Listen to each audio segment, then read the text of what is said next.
Olá pessoal, tudo bem?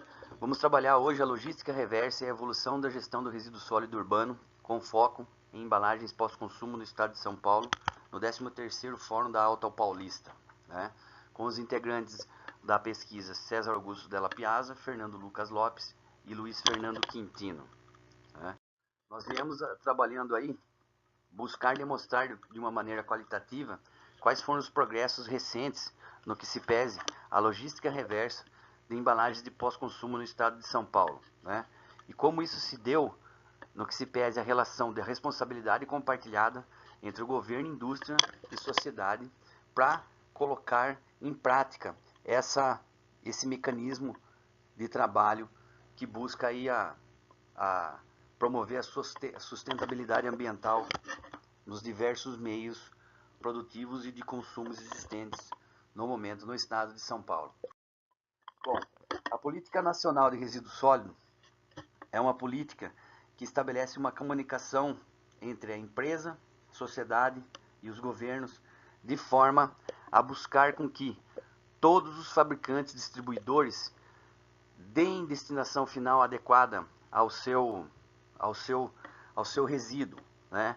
Às suas embalagens, aos seus descartes de matérias inutilizáveis dentro do processo produtivo.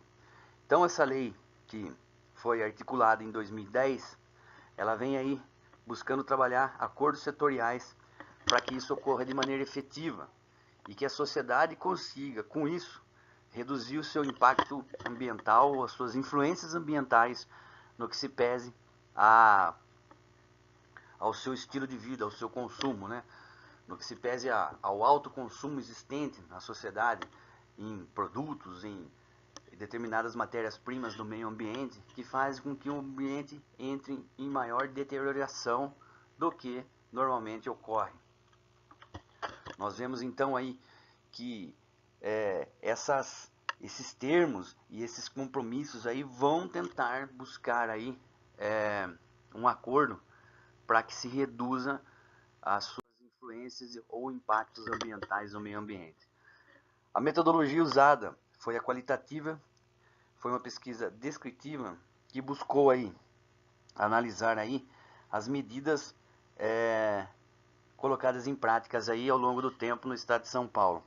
Foi utilizado livros, artigos, projetos de pesquisa e sites estatísticos de instituições como o CETESB, Ministério do Meio Ambiente, a BIMA, entre outros, que buscaram aí então analisar essas questões de maneira efetiva. No que se pese aos resultados e discussões, né, o governo consegue avanços notáveis aí há algum tempo, né? Ele já vem trabalhando essa questão aí ao longo do tempo, precisa fazer isso, é o estado mais rico da União. Isso quer dizer então que economicamente ele é um dos que mais consomem produtos provenientes do meio ambiente, ou seja, recursos naturais e matérias-primas são usadas em alta escala, ou seja, já que tem um parque industrial muito grande, gera um refugo muito grande, então tem que ser trabalhada essa questão.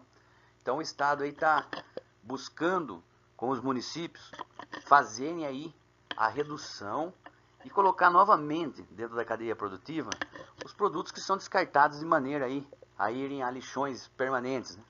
O que se perde ao longo do tempo, já que o processo de descarte de lixão ele se torna inviável a partir do momento que o produto, a matéria-prima, plástico, entre outros, acabam sendo depositados no lixões, eles não têm como voltar mais devido ao custo econômico e energético de você ir lá e tentar reciclar um lixão, por exemplo. Então ele não pode chegar lá, ele tem que voltar dentro da cadeia de novo. Então dessa forma, o Estado está buscando melhorar isso ao longo do tempo. E pela pesquisa nós vemos que ele tem tentado fazer isso de maneira bastante competente, buscando atuar de maneira efetiva com os municípios. Então, a logística compartilhada, né, ela vai trabalhar ali os dois pontos de vista, né, que um fluxo reverso de pós-venda, né, que são os produtos que são vendidos, e daí você tem que fazer a manutenção dos mesmos, né? Vindo de varejistas, consumidores, entre outros. E o produto de pós-consumo, que é o que são feitos de maneira a serem descartados de maneira efetiva, né? E essa logística, ela vai buscar ali, ó, como a gente pode ver ali na figura 1, a extração de recursos naturais, produção, produto, embalagem, usou, você vai descartar na destinação final, caso não dê mais retorno, ou você vai colocar ela dentro da recicladora, fazer com que isso volte novamente. E aí, nós vamos analisar aí que refere-se à responsabilidade compartilhada a um conjunto de atribuições individualizadas e encadeadas em elementos de toda a cadeia de fabricantes e importadores. Ou seja, o Estado e as empresas vão ter responsabilidade mútua para fazer com que o retorno dos produtos chegue novamente à sua cadeia produtiva. E descarte somente o que não tem mais condição de ser usado, evitando assim o consumo de recursos naturais novamente. Nós podemos ver nessa figura 2 a responsabilidade. Então, temos a responsabilidade do comércio, geradores de resíduos sólidos urbanos, consumidores, prefeitura, centro de triagem, reciclagem, indústrias, importadores e volta de novo ao comércio. Então, dessa forma aí, nós temos a busca do Estado fazendo com que todas as empresas, né, ou pelo menos a maioria delas, algumas são efetivas já por lei, tem acordo setorial que já impõe isso, né? Outras ainda não, elas vão entrar mais à frente, mas que a maioria, ou uma grande parte, consiga fazer com que o retorno dos produtos chegue novamente à sua cadeia produtiva, evitando assim o consumo de recurso natural em larga escala, né? Nós temos aqui alguns dados no que se pese a composição das embalagens, né? As embalagens de pós-consumo, que são jogadas, não são mais utilizadas pelo consumidor final, né? O cara bebe uma garrafa de coca, sei lá, ou uma garrafa PET, ele descarta. Então, nós temos ali 5% de vidro, plástico 37%, outro 7%, metal 17%, celulose 35%. Então vemos que plástico ali tem uma grande gama de produtos, né, que são descartáveis aí, né? Inclusive o plástico e a celulose.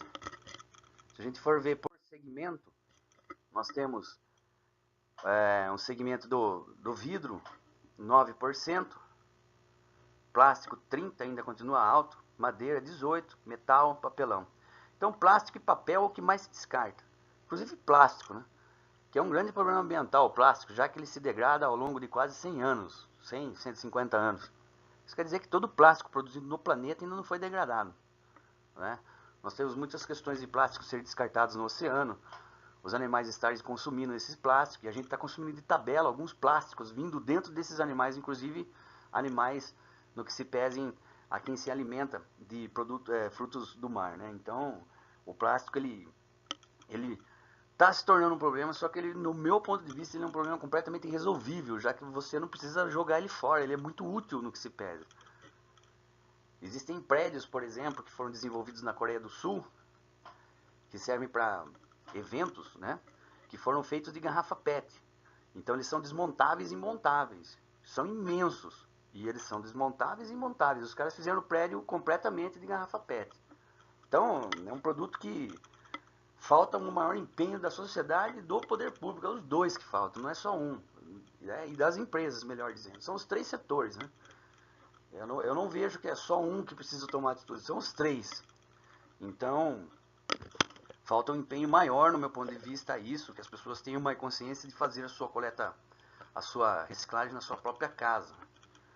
E vemos aí, eu como professor dando aula, eu faço uma pesquisa particular e vejo que frequentemente eu faço essa pergunta, quem faz reciclagem dentro da sua casa, e nós vemos aí que praticamente, olha, 40% faz a sua reciclagem, o restante não faz, até menos, né?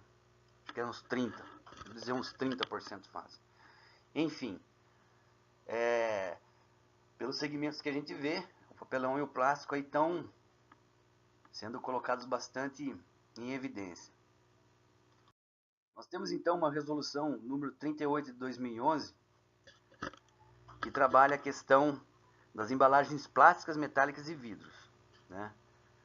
E ela destaca aí, né, o que são esses produtos, né, e como eles devem ser articulados aí no que se pese a embalagem de alimentos, bebidas, produtos de higiene pessoal, limpezas e afins.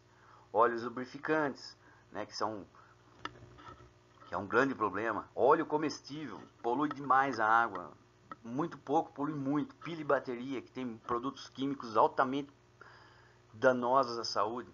Eletroeletrônicos, lâmpadas de mercúrio, pneus, filtro lubrificante.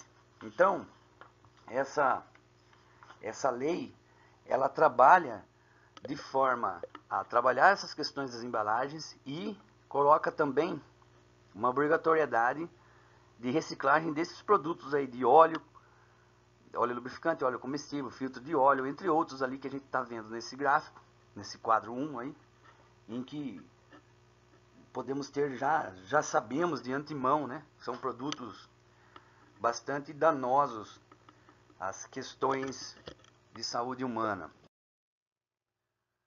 Em que se pese a abrangência que nós temos aí, né? Essa responsabilidade compartilhada, né, com essa lei, criou aí então um programa chamado Programa Dê a Mão para o Futuro, né, firmado em fevereiro de 2012, que é responsável pela Associação Brasileira de Higiene, Perfumaria e Cosméticos, composta por 185 empresas, né, possuindo aí 39 empresas de indústrias de massas de pão alimentícios e grupos grandes como Boticário, Johnson & Johnson e Unilever, né. Eles buscam aí trabalhar as questões aí de eles realizam diagnóstico aos catadores e apoiam o convênio de programas e prefeituras e monitoram as questões do sucesso dessa iniciativa. A abrangência então desse programa, né, que visa coletar os produtos de embalagem PET, né, temos aí as áreas verdes, onde nós temos o termo de adesão de convênio assinado, né? O azul lá, o diagnóstico finalizado, aguardando o agendamento. O amarelo, aprovado pelo jurídico e aguardando o termo de adesão. Temos o laranja, termo de adesão de cooperação aguardando envio. O vermelho, aguardando aprovação jurídica. O verde mais claro, convênio de cooperação assinado. Então nós vemos aí alguns municípios aí aderindo. É pequeno, é fato, ó, o estado de São Paulo tem centenas de municípios que precisam entrar nesse tipo de questão. E o nosso país em si precisa entrar nessa questão de trabalhar o lixo. O lixo é um problema mundial muito grave. Nós vemos nos Estados Unidos, por exemplo, que o lixo de Nova York, ele é levado a 800 quilômetros de Nova York. Eles não têm onde pôr.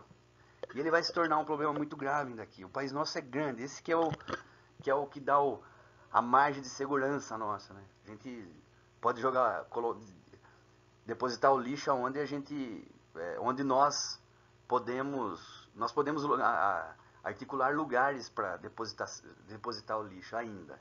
Mas vai chegar um momento em que nós não teremos mais essa situação. Fazendo o projeto, então, tem implantado aí, até o momento, em 17 municípios e 18 cooperativas de catadores, né? Então, esse foi o diagnóstico. Agora a segunda fase, diagnóstico de fase de agendamento com os municípios. Para atender a meta, atendido os diagnósticos parcialmente atendida quanto à implantação. A implantação não ocorreu ainda em todos os municípios previstos na primeira fase por conta de dificuldades burocráticas em estabelecer convênios com as prefeituras. Então nós vemos aí alguns problemas que são correlatos de sistemas burocráticos políticos, né, que são os casos das prefeituras. Quem trabalha ou já precisou de um órgão público sabe que ele tem a burocracia intrínseca, nascida disso, né, e faz com que ele seja demorado, infelizmente. Enfim, É uma iniciativa interessante, os projetos estão sendo ocupados, eu acredito que isso daí é um projeto pioneiro, vão existir outros mais à frente, não tenho a menor dúvida. O lixo vai se tornar, o que a gente fala lixo, né? Vai se tornar um bem econômico de alto valor mais à frente, isso eu tenho certeza. O problema é, nossa indústria estará adaptada à busca de melhorias para esse tipo de sistema, né, de logística de pós-consumo, né? Como nós trataremos essas questões, né? O artigo aí, então, é focado na logística reversa de pós-consumo e busca resultados perante essa questão, né?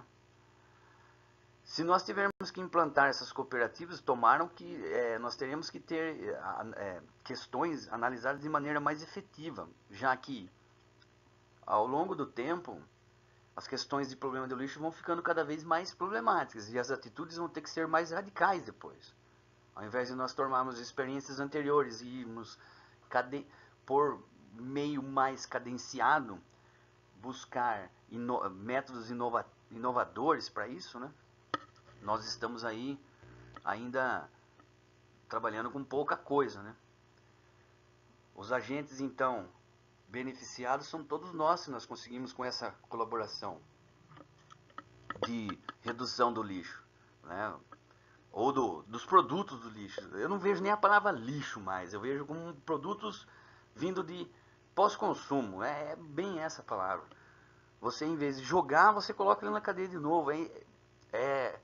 É muito mais sensato você colocar um produto dentro da cadeia do que jogar fora. É como vem de uma política econômica da década centenária, né, em que o planeta poderia subsidiar nós eternamente. E não é o caso, né? Já vimos isso, sabemos isso.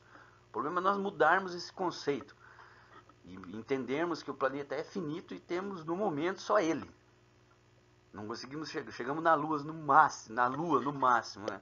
Temos algumas sondas aí buscando outros planetas, mas enfim, esquece que a gente só tem esse no momento e teremos que trabalhar aí essa questão de reciclagem, fazendo com que tenhamos aí uma melhora no nosso padrão de vida, e inclusive para as gerações posteriores, que são as gerações que mais interessam nesse processo, né? As nossas aqui ainda nós temos aí uma qualidade de vida interessante, mas como serão as gerações daqui a 40 anos, 50, nesse estilo de vida que a gente leva, né? Provavelmente eles não vão ter a nossa qualidade de vida, nem muito menos interessante do que nós temos agora.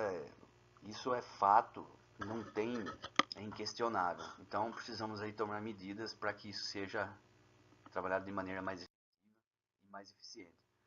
Nós temos ali algumas bibliografias, né? Associação Brasileira de Higiene Pessoal, Balduce, os artigos aí que nós usamos da CETESB, entre outros. E eu finalizo a apresentação com vocês de maneira efetiva e agradeço a atenção de todos. E, se possível, tentem fazer suas reciclagens em suas residências. Valeu, pessoal. Muito obrigado.